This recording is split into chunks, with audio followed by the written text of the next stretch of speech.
Hello everyone, this is Crota giving you a shoutcast and the third game in a series I have between MaDFrog and Wibang here on Kulas Ravine. Here we have Wibang spawning as the purple Protoss player on the top right hand corner of the map. Meanwhile, we have MaDFrog spawning over here on the bottom right hand side of the map as the red Zerg. So Zerg versus Protoss once again here in Kulas Ravine. Kulas Ravine, one of those maps that I've kind of have mixed feelings about. As a Terran player, there are a decent amount of cliffs, but it just doesn't feel that open. And until you get to the center of the map here, and then it just becomes a flanking nightmare as a Zerg player. So as long as the Zerg player can capitalize this location, MaDFrog may be able to use these Zerglings and do some magic. MaDFrog will also be able to use Mutalisk very well just because of the sheer number of cliffs. And MaDFrog's Mutalisk, as all Mutalisks, have a movement speed of 3.75 and able to just move around this map without worrying about terrain all too much. However, Wibang spawning over here as the Protoss player should be able to get a decent number of Zealots, and I kind of want to see the Protoss player try to go for a little bit of more Phoenix play. Phoenixes are a very, very strong unit indeed in trying to counter Mutalisk. However, it does take a lot of micro. It does feel like a lot of the Protoss air army, except for the very, very high tier 3.5, their carriers are kind of like glass cannons. They need to be microed very, very well. Void Rays and Phoenixes need to be microed in order to be utilized to their fullest. MaDFrog now moving out with this Overlord will be able to start gaining sight, as now we have a drone moving out from MaDFrog. So MaDFrog going for not going for a 16 expansion over here like I originally thought, throwing down another hatchery in the main base. So with another hatchery in the main base, he will be able to, I guess, mine a little bit more quickly off of this mineral patch, but really be able to get more and more larvae without having to constantly spawn larvae, as we finally are getting the spawning pool down over here.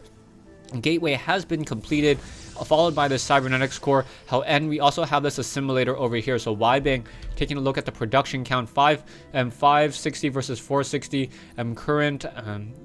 Current resources is what 113 versus 70. One of the resource tabs that I do not use all that often, trying to remember all of them.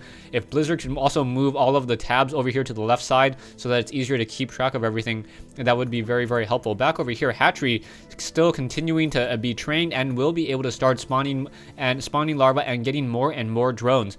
Back over here, this Overlord now making its way, perhaps will position itself right here as a drone now making its way into the base. That drone able to sneak through, as there are no Zealots or Stalkers at this time. Cybernetics core currently being warped in, or Cybernetics core currently get with that Chrono boost, trying to research that warp gate.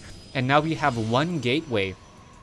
One Zealot now, getting in position. However, MaDFrog's drone able to pass through that Zealot because it was most likely trying to mine from a mineral patch. Drones and any worker can pass through another unit as long as they are trying to mine. So that's one of the key things to keep track of. Back over here, it looks like, yeah, all of these drones over here trying to mine a little bit more quickly, as we now see a roach warren coming in from MaDFrog. There is a little bit of a front door. However, Stalkers from over here may not be able to hit roaches that are trying to fire from here, but I believe a Stalker from here can. So it's really going to depend on how Wibang does this. We do see this is going to be a massive gateway, so it's going to be another 4-gate tactic in order to try to put pressure on the Zerg.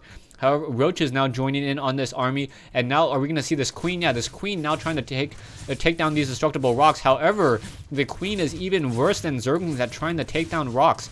The Queen has a weapon speed of 1, so normally its damage per second is 8, or in game seconds. However, because of that 3 armor, its damage per second against these destructible rocks are only 2.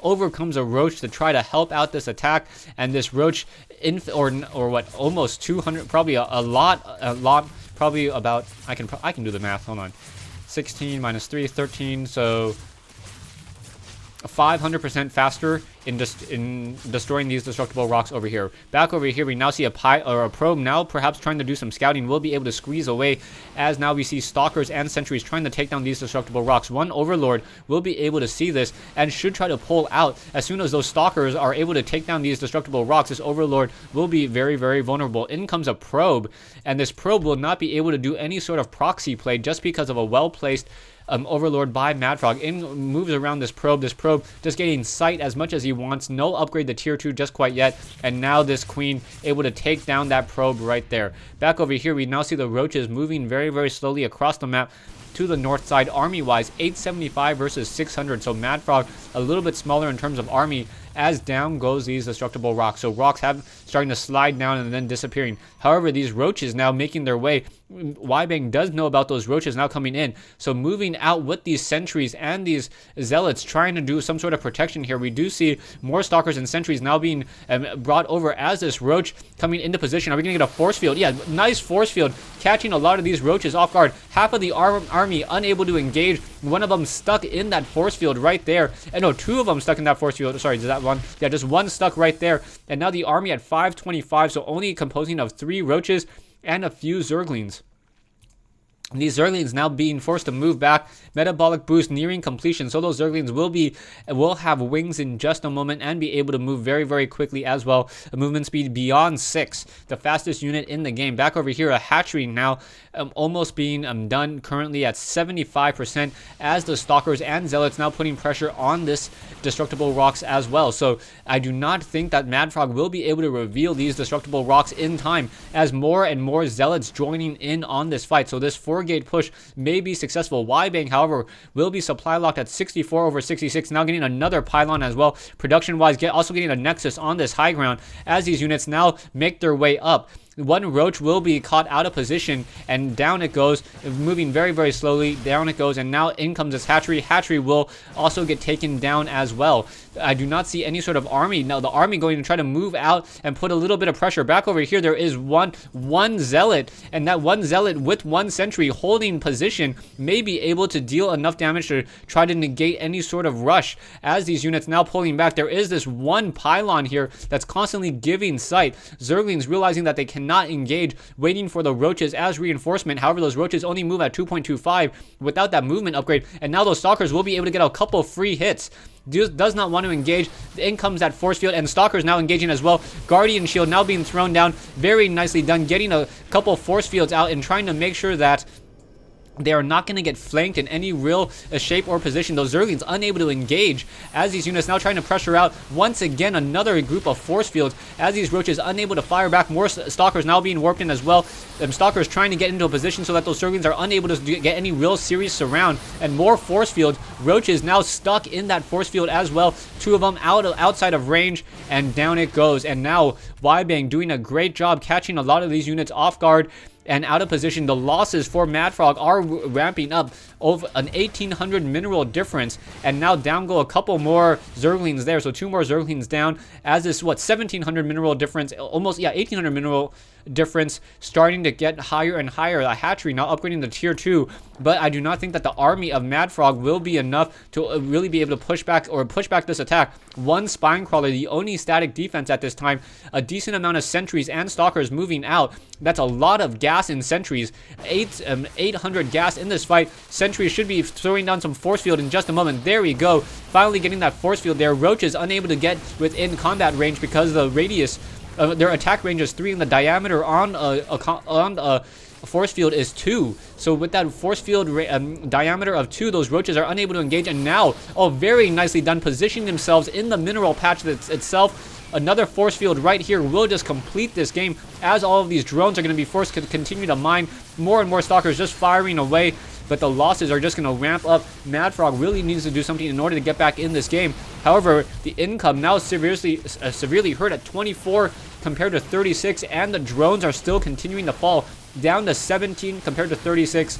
I think MaDFrog has to say GG, even with the spine crawler and that impaler tentacle taking down some of these stalkers now outside of that range, and now we'll be able to just continue to fire more and more drones coming off the mineral line in order to deal some damage. But yeah, that's going to be it. This very, very tight position, this palm tree even helping these stalkers here. All of these range units just continuing to fire back and forth, and now all of these Zerglings unable to really do anything just getting zapped by these particle disruptors, these claws unable to dig through and get to the shields and the armor of the stalkers. So I hope you guys enjoyed this 1v1 game here on Kulas Ravine. Wibang really successful 4-gate, I believe it was a 4-gate push, and then teching into a robotics facility as well. Able to take down these backdoor rocks and start swarming into this high ground location and denying an expansion for MaDFrog. MaDFrog, without that additional expansion, could not keep up in the game economically speaking. As you see, 42 harvesters even against MaDFrog, who could have had 30 harvesters down over here, fully saturated, would not be able to get more than 900 minerals, 800 minerals per game minute. Thanks for watching. Thanks for listening. I hope you guys enjoyed this 1v1 replay between MaDFrog and Wibang here on Kulas Ravine.